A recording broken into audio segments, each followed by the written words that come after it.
Welcome to Coffee and Catholics, a Catholic women's talk show podcast. I'm Stacy, one of your hosts, and with me I have... Hi, I'm Alicia. I'm Annie. And I'm Lauren.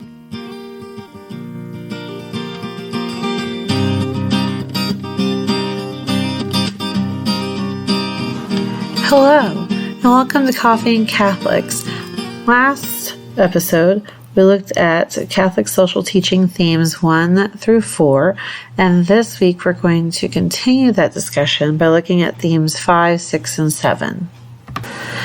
Before we get too far into the discussion today, we do want to apologize for some distortion that happened during recording. Somehow the speeds got messed up in the middle of this one. So we just wanted to kind of give you a little heads up before you start listening. Tried editing as much as we could, but it just made some of it worse. Please forgive us for this episode, and we hope that you can still understand what we're saying and the message that God is trying to speak to you today. The fifth theme is the dignity of work and the rights of workers.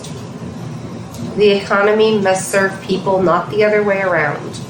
Work is more than a way to make a living. It is a form of continuing participation in God's creation. So I think this is the one, all of them can get very political. Mm-hmm. This is one that can get very political. It could go that way. It could. Yeah, because what's going on right now. But trying to steer clear of that right now, I will say in general, I think that's absolutely right. That, there's a lot of talk, well, I guess I'm getting political here, but there's a lot of talk about, making sure that people have a livable wage and all of that.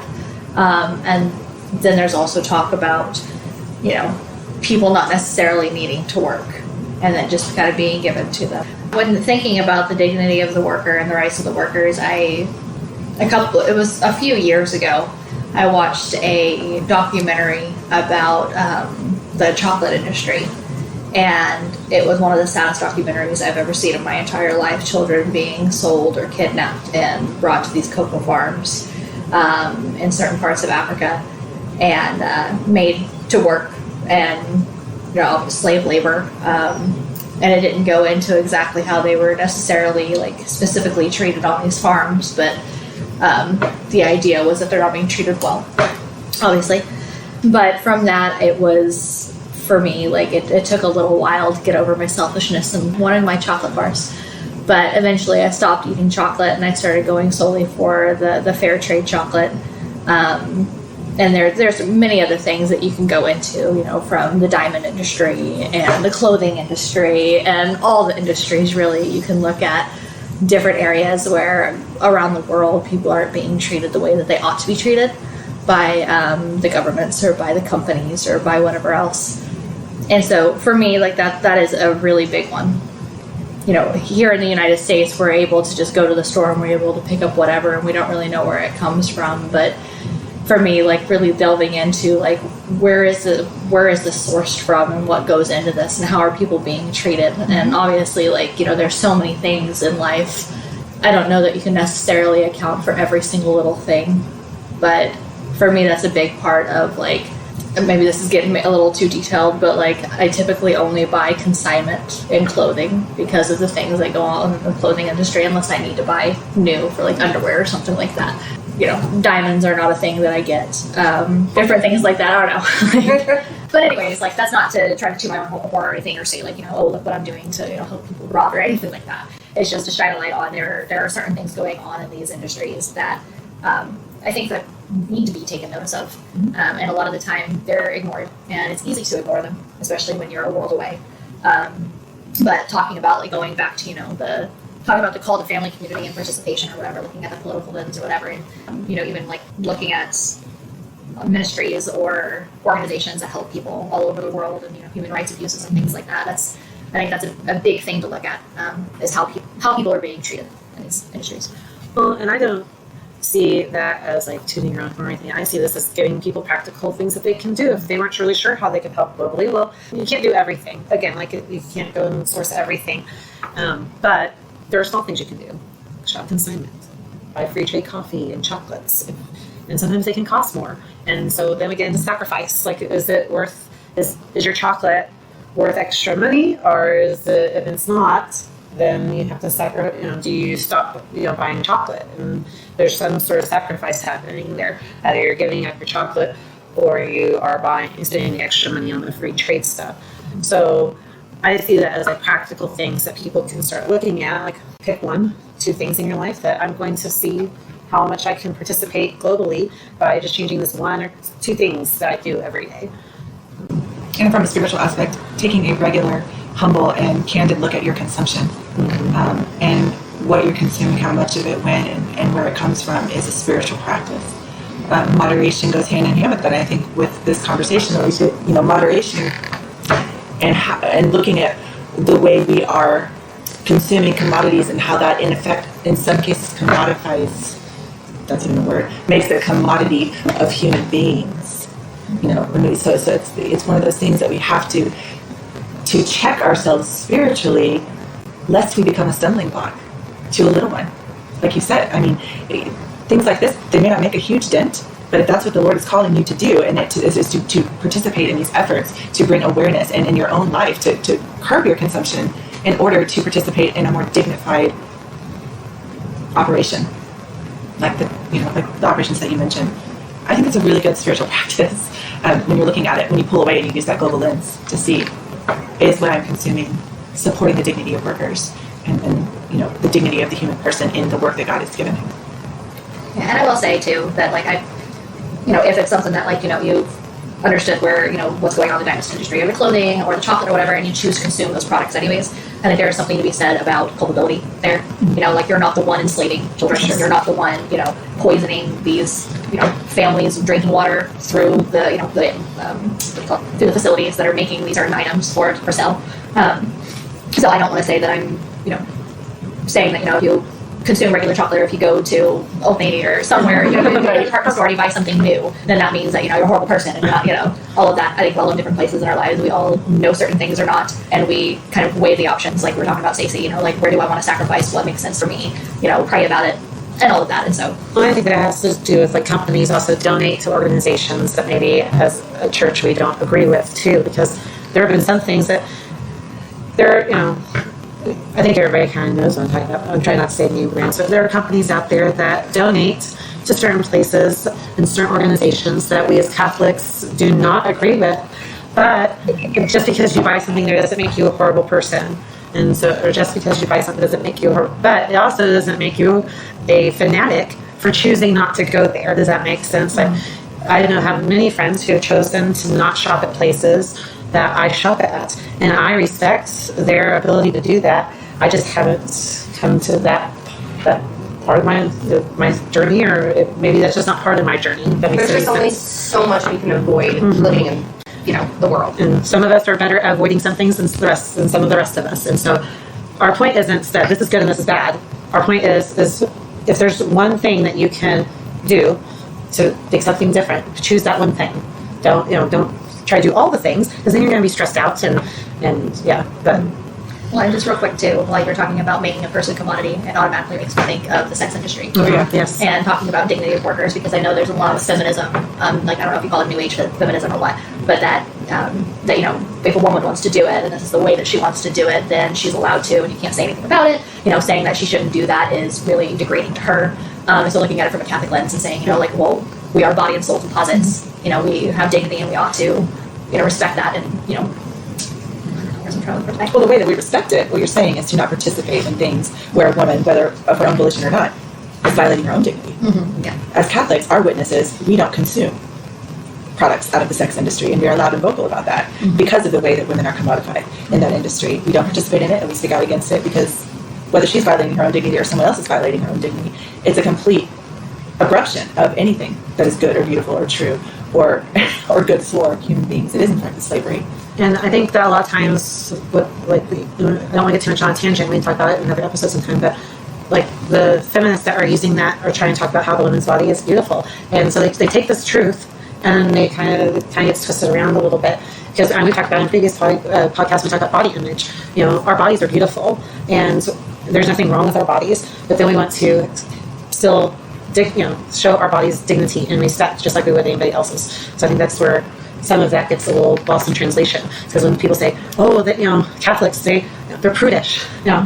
Well, it's not necessarily that we're prudish. It's because we think that the body is beautiful because God created it, but we think that the body has purpose. There's certain purposes that we protect and. Well, we get accused of, Christians in particular get accused of elevating the soul over the body. Mm-hmm. But what happens is these activists, whoever they are, who are advocating for this type of violation, let's just call it what it is, are elevating the body over the soul. And what we believe as Catholics is that it is a body-soul composite. To harm one is to harm the other. And a body cannot be violated without the soul also be violated. And what the world tries to do is to separate those two out as much as possible and give all the lens on the emotions and the mental aspect and the physical aspect of the body without the soul aspect. And the two cannot be separated. To try and do so is, it's not possible. So I think that, that's what was happening is that they want to, well, these are my rights as a female, as a person with female parts, as a person with a female mind, but you're also more than that, you're a soul. So you can't, those things have to go together or the conversation is moot. Well, I don't know who this woman is, but it's Sandra Clare. I've heard this quote before, but I just found out who said it. But she said the best lies are based on the truth, at least in part. And so I think what the devil really tries to do is, always takes a little bit of the truth, a little nugget, and so it sounds convincing, and then he warps it. And I think that's where it comes from. And we talked a lot on this theme about the dignity and rights of workers, but another part of it is the dignity of work itself. Yes. And I think that's a super important aspect of that. And as a stay-at-home mom, something that I'm not working in a job that makes money outside, but my finding that dignity in my own work and instilling that in my kids that doing laundry is an important part of our family, and doing that work, there's dignity in that work, and helping with taking out the trash rather than just leaving the trash out so that we can have flies infest our house, which happened this week and probably all summer because summer's been crazy with flies. And also we live in Oklahoma. This is true. And I have kids that open the doors and leave it open all day long. But just passing that on in our little home society, our domestic church, our in our family, so that the next generation understands that we're passing that on, that our work that we do outside is important for all, for society as a whole, we all have our part, but also within our family. Well, I think you brought home the work that we do at home, and some of our listeners also work outside of the home, and so that tends to be a big division among Catholic women too, is stay-at-home moms versus the ones who work outside of the home. And there's a couple of us in Jesus' name. There's a couple of us here that do both, and again, each one of us is called to work in different ways, and we are all called to work at our families. We talked about that earlier, the participation in the community, starting at home and working our way out. And some women are called to be outside of the home. And I know that not everybody believes that, but if we want to respect the dignity of the human person and all people, we have to respect that some people's families need more income than one person can bring in. And we need to respect that that is a choice that they, as a family, as a couple, have made for their family, or even, I'm sure we have a couple single moms out there too, and maybe they have to work 2 or 3 jobs. I've had students, I'm a former teacher, I've had students whose moms worked 2 or 3 jobs to support their family, and we have to realize that is something that we have to respect and not call judgment on. And so I think that's part of what this is. Some of us have a responsibility outside of the home as well to help maybe support our family at home. I don't know if I... Right, yeah, there's the dignity of work. It's respecting, we are called to work in some way, in some capacity, whether that is to bring in income for your family, whether that's the woman or the man, or both, or we're called to uphold that those responsibilities for our families. But then there's also the work within the home. So that's all I was putting, from my personal perspective. Now, and then my husband, he's off at work during the day, but still he has a dignity of work at home too. Just because he is God doesn't mean that he comes home and doesn't have the responsibility to our family and to take out the trash, because that is his job. Well, it's not their fault, because seriously, in our society, the only thing that is valued is making money. Really and truly, the only thing that is of value is something you can quantify. And that's why we run our schools the way that we do. That's why we talk about how much money we want to make and what this, because everything in our life is based on how much money we can bring in. And this is going to get into us, it gets into our brain. And so when Annie's talking about the dignity of work that is unpaid, that has no reward, or ability to be measured over time, the work that you can't put on a resume, volunteer work. These are things that we need to instill in our children, that there is work that we do that is a value simply because it is taking care of who we are and in our communities. So, and also, also all jobs in our society that are all important, because a lot of times people might look down on like a custodial job, or all jobs are important. Our society has to run on people having responsibility and doing some kind of job. And making sure that wages are fair for those human beings, with those essential jobs who most often are not paid what their worth is. Well, and not to mention too, like talking about the custodial jobs and everything. Every job is important because it allows society to run. I think obviously we have a purpose in terms of working to get to heaven, to work on ourselves and allow God to work on us and Him dwell more in us so that we can get to heaven. The spiritual aspect is really important. But in terms of dignity of work itself, that God gave us work to do. And that work in and of itself is dignified. It is essential because it gives us purpose. And so, for me, having something, I'm not necessarily talking about paid work, but some form of work. Yeah, work. I mean, we go back to this description from the U.S. Catholic, the USCCB, is that work is more than a way to make a living. It is a form of continuing participation in God's creation. There you go. And furthermore, in renewing the face of the earth with the Holy Spirit. As we create these pathways in our lives and our children's lives, as we honor our own work, whatever it is that God puts before us, whether that's paid, unpaid, at home, volunteer, all of this is helping to participate in the salvific purpose of Christ, which is to renew the face of the earth. And it's beautiful. It's all beautiful and good. Even the toilet scrubbing. The sixth theme is solidarity. We are one human family, whatever our national, racial, ethnic, economic, and ideological differences. Yes. We are our brothers and sisters' keepers, whatever they may be. And I think that really just sums it up right there. Enough said. It doesn't matter what you look like. It doesn't matter where you come from. We are all brothers and sisters in Christ. We all have dignity, not from our own doing, but just for the fact that God loves us and He created us, and we ought to treat each other as such. And even whatever your religious background is. And this is where we find the church to be a very, very good mother. A good mother facilitates good relationships between children. And so a good mother tries to get the children to understand each other, to cooperate with each other, to empathize with each other, to become a part, to implicate themselves in each other's struggles. That's what mercy is. It's the very definition of mercy. And what this one does, this tenet, is that it sort of reminds us, I think all of these, if they do nothing else in our life, they open our eyes to things outside of our little bubble.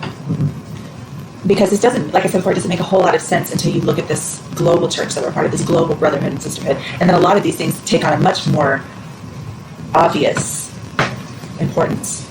And so the church gives us her wisdom to be able to see each other, with her eyes, and not just in our own Western American eyes. I think the world actually does a pretty good job of this when there's a disaster of some sort, where something happens and everybody comes together to send supplies, raise money, send their first responders to that area. I really do. We're not always perfect about it in our little communities and things, but when there's usually some sort of disaster, the world tends to band together to help that area. And so I think that's it's always neat to see who shows up when things get really tough. Even when we've had disasters here in America, and some of our enemies have sent help. People who we would consider not people that we are in an allied relationship with would send their first responders. Well, and even here we're in Oklahoma, and we had the Oklahoma State bombing, back in the 90s, and people from all over the world sent things here, and I was just a block out of the blast radius when it happened. I was in school, and just seeing the outpour from people, all the neighboring states, and their firefighters, their nurses, their police came to volunteer, and we saw that happen in Haiti when they had the hurricane hit. And it's really beautiful to see. Well, I will say, in terms of local community, I have seen just for instance, being on Facebook and somebody saying, hey, somebody posting on a mom's group and saying, I spent all my money on rent. I have, a week until I get paid. I have no food for my children. And then there's just tons of people who are like, I will help out. I'll send you pizza, or I'll give you some money, or do whatever it is that you need to do. Or somebody passes away or something, and then everybody starts pitching in to help them. And so even at a local level, it's beautiful. And families losing their house to fires. Oh yeah, for sure. So it is. And I think one thing though that, I don't know if it's harder for y'all, and I'm saying this with very much shame, but I can look at the organizations that I can donate to, and on a quick thing on my phone, send it off to them or whatever, on Facebook, send them a quick thing of cash. But when it's somebody in my circle, and it has to do with making food, I'm horrible at making food, and then I just feel bad that I cook them something really crappy, but it's terrible. But I find that harder to help people directly in front of me. I don't know. I say that with, again, very much shame, but Oh, I think that's a human thing. I think am I not just a horrible person? I think it's much easier to help the orphans in Russia than Aunt Sally, who is annoying and always in your face, or even just your good friends. It's much easier to help people farther away from your lens than to help those that are right in front of you. It doesn't quite make sense, though, does it? No, It they're doesn't very make any weird. So sense. yeah, that's pretty normal. Well, and I'll just be honest, since you brought that, like all of you guys have babies this year. I constantly think about, well, I didn't, did I do anything for this person? Did I do that? It's like, okay, well, I gave that person clothes, I gave that person diapers, I gave that person a meal. I didn't do the same thing for any of you, actually. But then I felt bad because I gave this person something, but I didn't give it to this person. I gave this person, but then I started thinking, I was like, I was still helping, and I helped it how I could at that time. So I do think that we feel more guilty when it's our circle too, and we can't help in the way we want to. But that doesn't mean that we're not helping in some way. So like maybe you just listen to somebody, and that was the big help that you gave. You just listened to their frustrations and let them pour out everything, their weariness, but it's not giving of yourself isn't always giving something. Does that make sense? So. And you can't give to everybody. But I think the fact that we have these conversations in our heads about, did I help enough? What did I do? The fact that immediately when someone's struggling, we automatically go to that zone of, okay, what can I do? What can I give? We're looking around our house and trying to figure it out. I think these are clues into what God has programmed in us about being social beings. We know in ourselves, in our DNA, that we belong to one another. We know that. That's why we feel the call. That's why we feel the desire to lay down our lives for our brothers and sisters. And that, even when we do it imperfectly, or we don't do what we're supposed to do, it still speaks to God's work in us. It still speaks to the fact that God, Jesus himself said, this is how they're going to know who I am. He didn't say, if you vote a certain way, or if you give to these certain organizations, they'll know that you're from me. Jesus said, the way that the world will know that you're mine is the way you love each other. That's how they're going to be. They're going to be like, wait, what? That's different. So there's something in us as Christians, as human beings, even as a global brotherhood, that knows that when there is a struggle, we lay down our life. And Catholics especially have a call to mirror that to the world. But it's not always, like you said, it's not always going to look like stuff or an action. Prayer itself, that support that you're talking about, just that holding space. I know in our group, all of us have gone through all kinds of crises and various things in the last year that we've been doing this. And at all these different times, there was a sort of umbrella of holding up underneath. Everybody was participating in the support of the person who was struggling.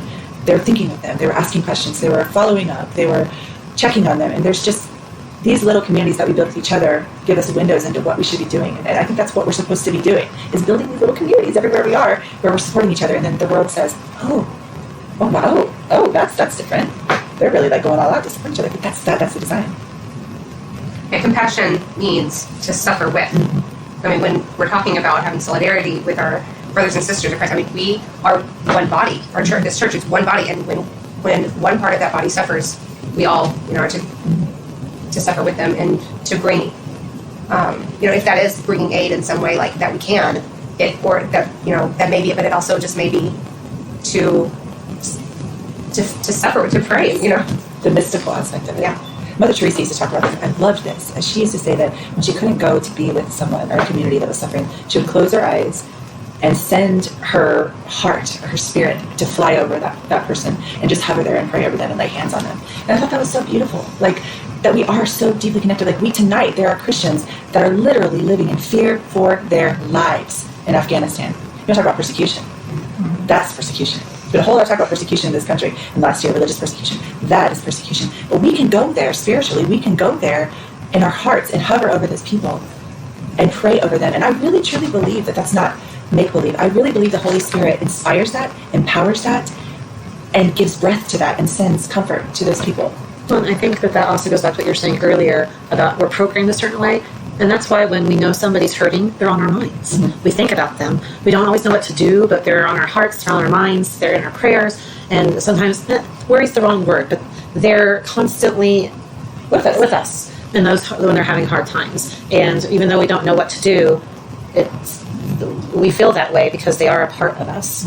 And as we have seen, which is interesting, with all the social teaching themes, is that we are a community. We are body, soul, composite. We are one body in Christ and as humans. Because this includes non-Christians. Yeah. That's the other thing, is I think a lot of times we see things through our Catholic world, and we forget that, well, I don't think we forget. I think we know that there's non-Catholics in the world. But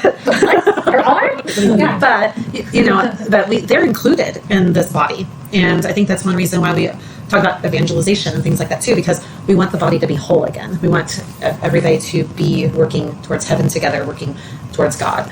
And I think that solidarity has a lot to do with that. I feel like some of us are called to go out there and be missionaries in the world, but many of us are called to be like Saint Therese and have our own little way of helping. The patroness of missionaries, and she never left her convent. That says something about the power of the mystical body of Christ. I almost wish that was the last one, so beautiful. Theme number 7 is care for God's creation. We show our respect for the Creator by our stewardship of creation. Care for the earth is not just an Earth Day slogan. It is a requirement of our faith.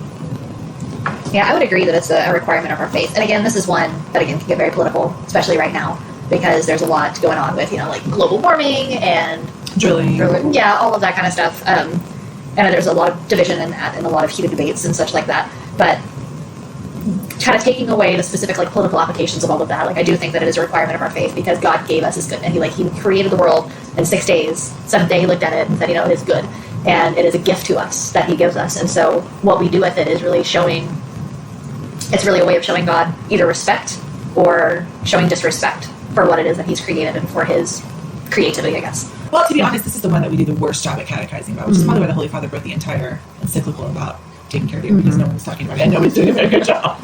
So he's like, okay, seems like you guys may not be understanding this.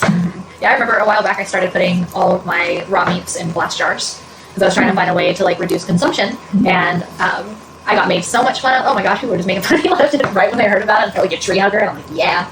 But yeah, I've always been a little bit like that. I used to work as a waitress, and I brought a bin in, and I wanted everybody to put their the milk and juices and things like that. And I was like, put your recyclables in the bin, and I'll go recycle them because the boss said he wouldn't bring recycling bin in. And so I've always been a little bit on the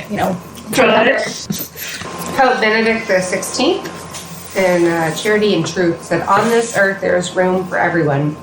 Here the entire human family must find the resources to live with dignity through the help of nature itself, God's gift to his children, and through hard work and creativity.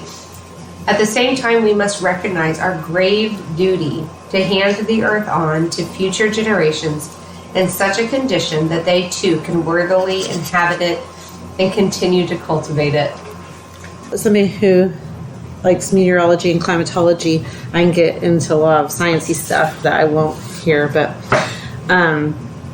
we do have a responsibility for keeping the earth livable for future generations, whether that is with the types of energy that we're using and consuming at, the only word that's coming to mind right now is crazy rates. There's not necessarily a good or bad form of energy, and that's debatable also, but I think that our consumption, the amount of consumption of certain types of energy can be reduced a little bit. And, but even going back to just community, going out with your kids or your church for community service day and picking up trash at the park, or going by, if you're in a coastal area, going down the beach and picking up trash. Just take a trash bag, and my kids have these little claw hands, and we go down the little toy claw things. They're specifically for when we go on our walks down our street. And I live in a rural area, and you would be surprised at how much trash is down our street.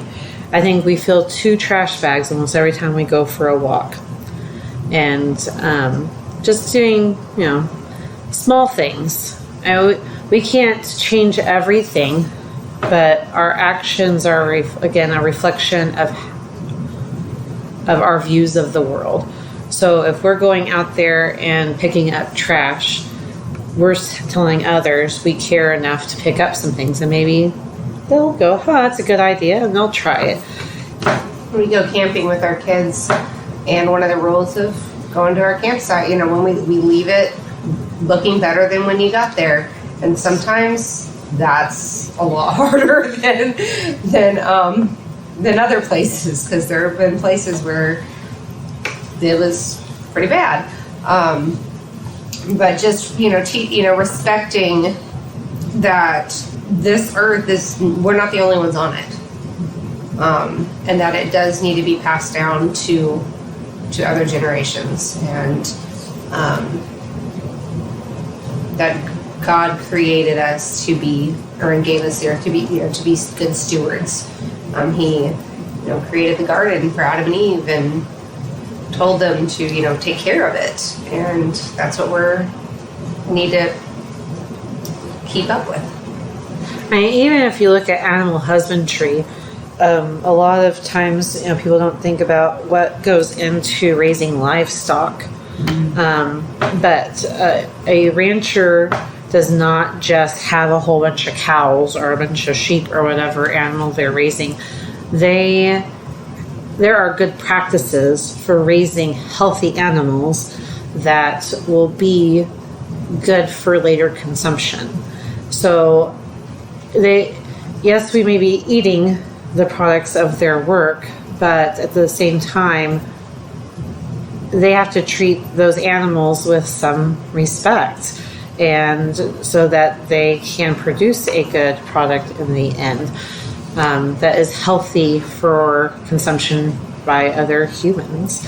So we have to do the same thing with the earth. We do our best at taking care of our space. And this is probably a cliche, but like cleanliness is close to godliness. But if we go back to that first tenet of every place that we are is holy ground, I tell my kids this, is the space that we are in, the space that we're occupying, is it worthy of God's presence there? And our lives are busy and we can't worry about everything. But when we have the time to think about it, are we reflecting God's love in all aspects of our life, is what these seven themes come down to. Are we treating people with dignity? Are we treating ourselves with dignity? Are we treating the space that God has gifted us with dignity? Our actions will trickle down and reflect God's love to others. If you want to learn more about Catholic social teaching, there's a lot of good resources at Catholic Relief Services, crs.org.